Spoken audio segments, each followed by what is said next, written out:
I will be ranking every flagship phone from every single smartphone brand in the world on one definitive tier list. Nobody has ever done this type of video before. Alright? And yes, I have opinions. Strong ones. Before we get into it, I want to be clear about how I'm judging these. This is not just about benchmarks or camera scores. This is the full package. Camera, software, design, build quality, battery, value, everyday usability. If you can only carry one phone, which one is actually worth it? Regarding the rankings, S tier is the absolute peak engineering. A tier, amazing flagships, just missing one thing.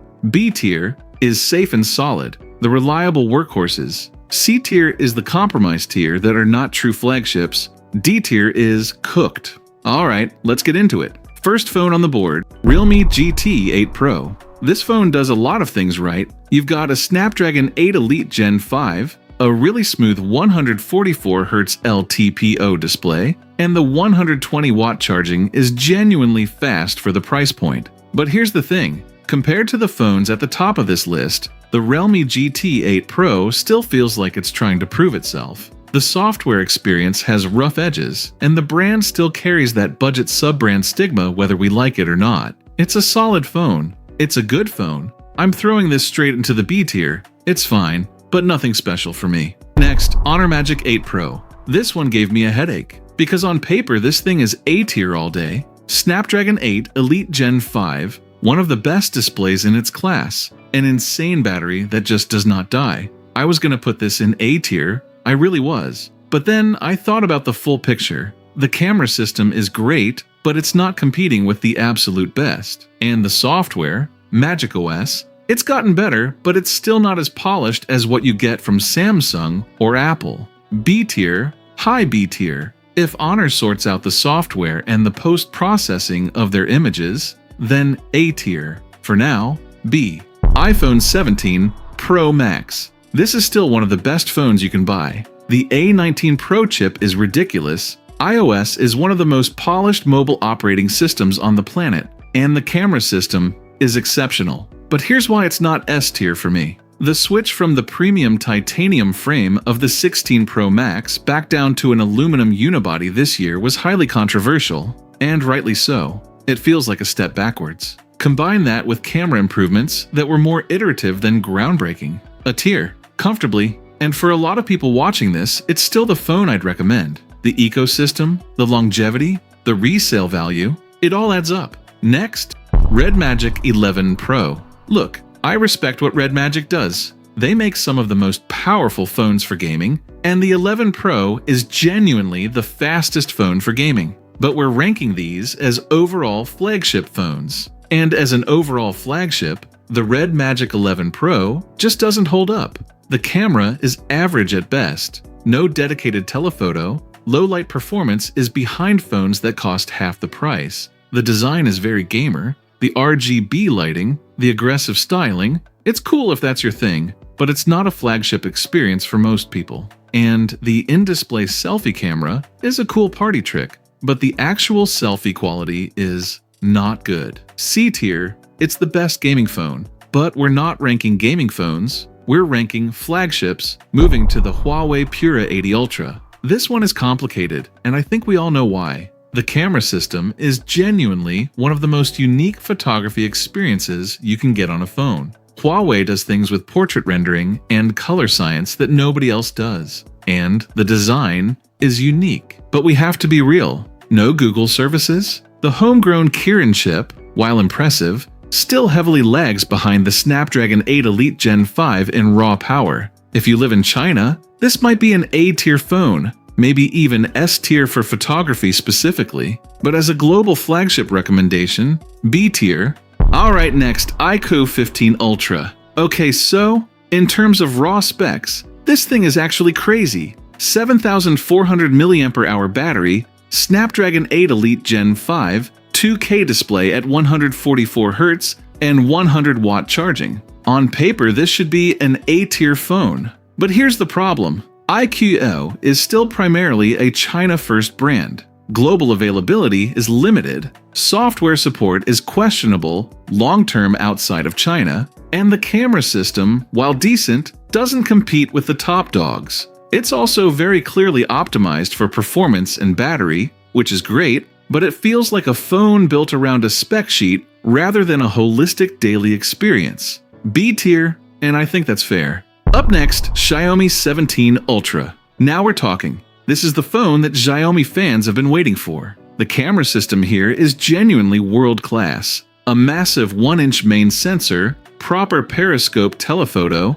and the Leica color science is doing serious heavy lifting. Night photography on this phone is jaw-dropping. Performance is top tier. The display is gorgeous, and the 90-watt charging means you essentially never think about battery life. So why A tier and not S? The software. HyperOS is good, but it still has bloatware, it still has quirks, and long-term software support is still not at Apple or Samsung levels. If Xiaomi fixes that, this phone is S tier. Right now, strong A tier, the OPPO Find X9 Pro, S tier. And I don't think this is as controversial as some people might think. OPPO has been quietly building toward this for years, and the Find X9 Pro is the culmination of everything they've learned. The hardware is ridiculous, the ultra-wide is exceptional, and they packed in a massive 200-megapixel periscope telephoto lens. The portrait rendering is class-leading,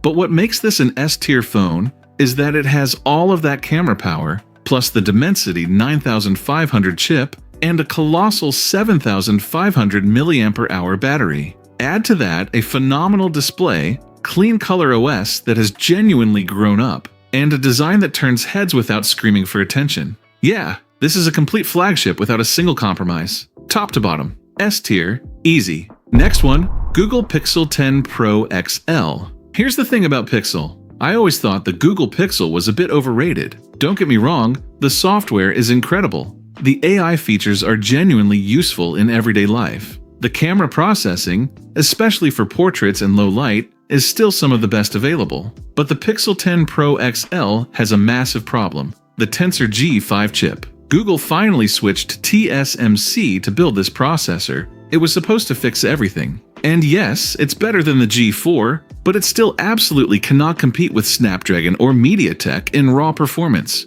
Getting outbenched by phones that cost hundreds of dollars less is unacceptable for a $1,200 device. For me, it is C tier. People are going to be mad at this one. Let's rank POCO F8 Ultra. This is genuinely a great phone. Snapdragon 8, Elite Gen 5, a solid camera system with a real periscope telephoto, that massive battery, and Bose-tuned speakers that honestly embarrass phones twice the price. And it's significantly cheaper than the competition. But POCO is still a brand that carries the value sub-brand ceiling. HyperOS software is inconsistent. The camera system, while improved, still has gaps in consistency compared to the S-tier phones. And the design is very much gaming phone aesthetic that not everyone wants. Solid B tier, incredible value, but not a complete flagship. The OnePlus 15. This is how you do it. Snapdragon 8, Elite Gen 5 for hundreds of dollars less than Samsung.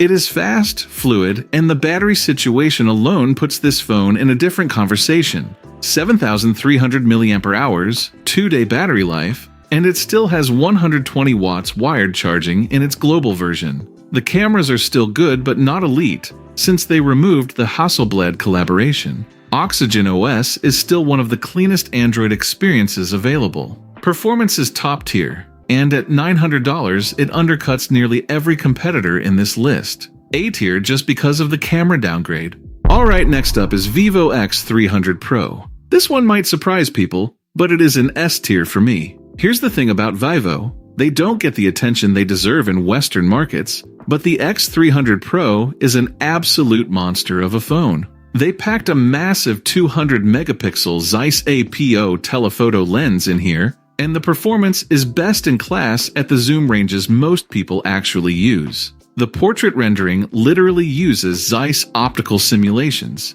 giving it a signature look that is genuinely different from what everyone else is doing in the best way possible. The display is stunning, the Dimensity 9500 chip makes performance flawless, and it is backed by a 6,510 mAh battery. The build feels incredibly premium and distinctive. If Vivo had the same global marketing budget as Samsung or Apple, this phone would be in every single Phone of the Year conversation. S tier. Next, Nothing Phone 3, D tier. I'm sorry, I actually like Nothing as a company. I genuinely do. Carl Pei's whole vision, the aesthetic, the glyph interface, it's cool. It's different, but this is a flagship tier list. And the Nothing Phone 3 is not a flagship phone. It's a premium mid-range with flagship pricing ambitions, and that's a problem. The cameras are average. Yes, they finally added a 50-megapixel periscope telephoto, but the actual image processing still gets smoked by the competition. It is running a sub-flagship Snapdragon 8S Gen 4, while everyone else in this video is running the newest Elite Silicon. The software, while clean, doesn't have the depth of features you expect at this price point, and honestly, the design has just gotten messy and overly complicated. Nothing is building something interesting, but they're not there yet. D tier in a flagship ranking, and that's not an insult to the phone itself. It's just an honest assessment of where it stands against the competition. And last, Samsung Galaxy S26 Ultra, the phone that a lot of people expect to top this list. It's an excellent phone. The S Pen integration is still unique in the market. The camera system is versatile, powerful, and consistent. The 200-megapixel main sensor gives you a highly reliable range that no other phone matches. Galaxy AI features are best AI in any smartphone. Build quality is exceptional. But there are a couple of things. First, Samsung is coasting. They haven't made a massive leap in innovation in years, and the Chinese brands are running laps around them in hardware. Second, not much of a hardware upgrade in recent years. Same camera setup and same battery size since the S21 Ultra. Some people consider S25 Ultra or even S24 Ultra better than this newest flagship. That shows how lazy and pragmatic Samsung has gotten lately. A tier, still one of the best phones you can buy. Still, the phone most people think of when they say Android flagship. That's my full tier list. I know some of you are absolutely losing it right now. Maybe you think the Pixel should be higher. Maybe you think I'm being unfair to Samsung. Drop your tier list in the comments. I genuinely want to see how yours compares. If you enjoyed this, smash that like button, subscribe if you're new, and I'll see you in the next one.